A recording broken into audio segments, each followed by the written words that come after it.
सुने धूमधाम हिट होगी है हिट तुम्हारी।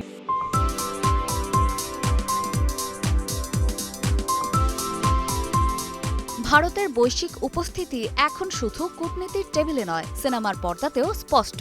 আর সেই পর্দার আলোয় দাঁড়িয়ে নিজের অবস্থান পরিষ্কার করলেন বলিউড অভিনেত্রী ইয়ামি গৌতম।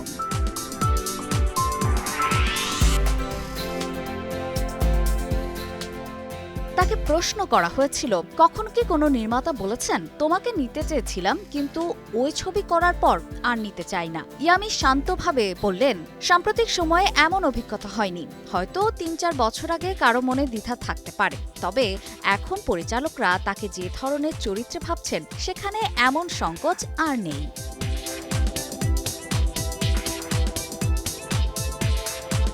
ইয়ামি অভিনীত রাজনৈতিক প্রেক্ষাপটের দুটি আলোচিত ছবি আর্টিকেল 370 ও হক, এই ছবিগুলোকে ঘিরে আলোচনা সমালোচনা কম হয়নি। তবে ইয়ামির মতে একটি ছবির মান নির্ধারিত হয় তার নির্মাণশৈলী দিয়ে, শুধু রাজনৈতিক অবস্থান দিয়ে নয়।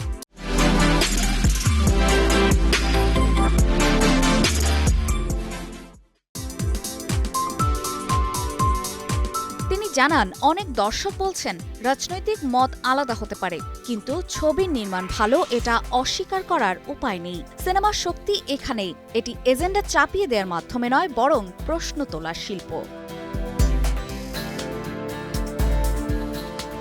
ইয়ামির চোখে এটি এক নতুন ভারত, যেখানে সিনেমাও খুঁজছে নতুন ভাষা। পরিবর্তন শুধু সমাজে নয়, চলচ্চিত্র জরুরি, আর সেই পরিবর্তন এখন দৃশ্যমান। রাজনৈতিকভাবে সংবেদনশীল হোক বা না হোক, যদি গল্পে বিশ্বাস থাকে এবং চরিত্রে সত্যতা থাকে, তবে কাজের মূল্যায়ন হবেই।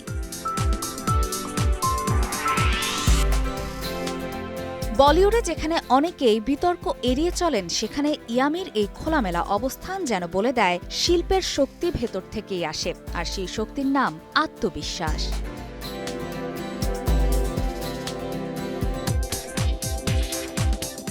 অপর্ণা বর্ষা, সময় সংবাদ, ঢাকা।